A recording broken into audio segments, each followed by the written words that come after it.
Assalamualaikum warahmatullahi wabarakatuh. Perkenalkan, nama saya Sandra Dewi. Di sini saya akan mempresentasikan mengenai koperasi simpan pinjam dan asuransi. Yang pertama, ada pengertian koperasi simpan pinjam, yaitu salah satu bentuk badan hukum yang sudah lama dikenal di Indonesia. Koperasi simpan pinjam adalah usaha pembiayaan, yaitu menghimpun dana dari anggotanya yang kemudian menyalurkan kembali tersebut kepada para anggotanya atau masyarakat umum. Yang kedua itu ada sumber-sumber dana koperasi. Sumber dana merupakan hal yang penting bagi kehidupan koperasi simpan pinjam dalam rangka memenuhi kebutuhan dana para anggotanya. Contoh, secara umum sumber dana koperasi adalah satu dari para anggota koperasi berupa iuran wajib, iuran pokok, iuran sukarela.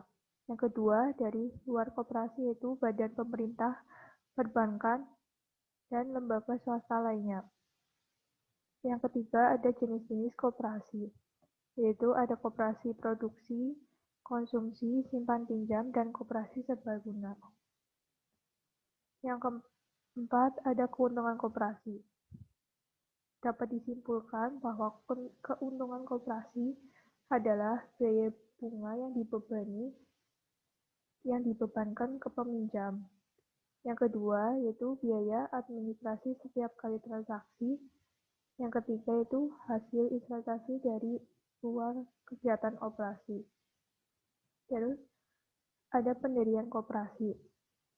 Pendirian lembaga koperasi yaitu minimal 20 orang yang membuat kesepakatan dengan akte notaris, kemudian didaftarkan di Kanwil Departemen Koperasi.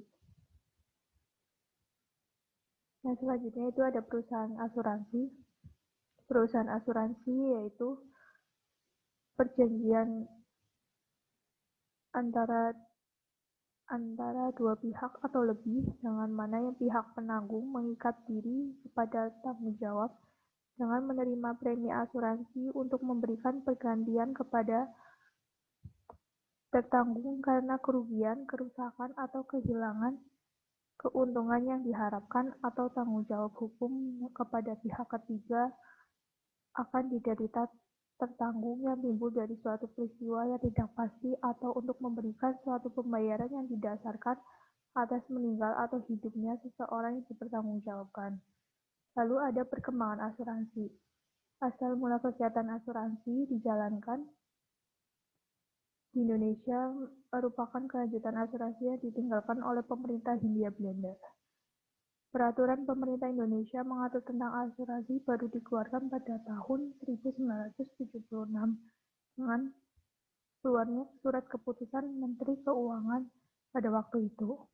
Lalu ada jenis-jenis asuransi, dilihat dari segi fungsinya yaitu asuransi kerugian, jiwa, dan reasuransi.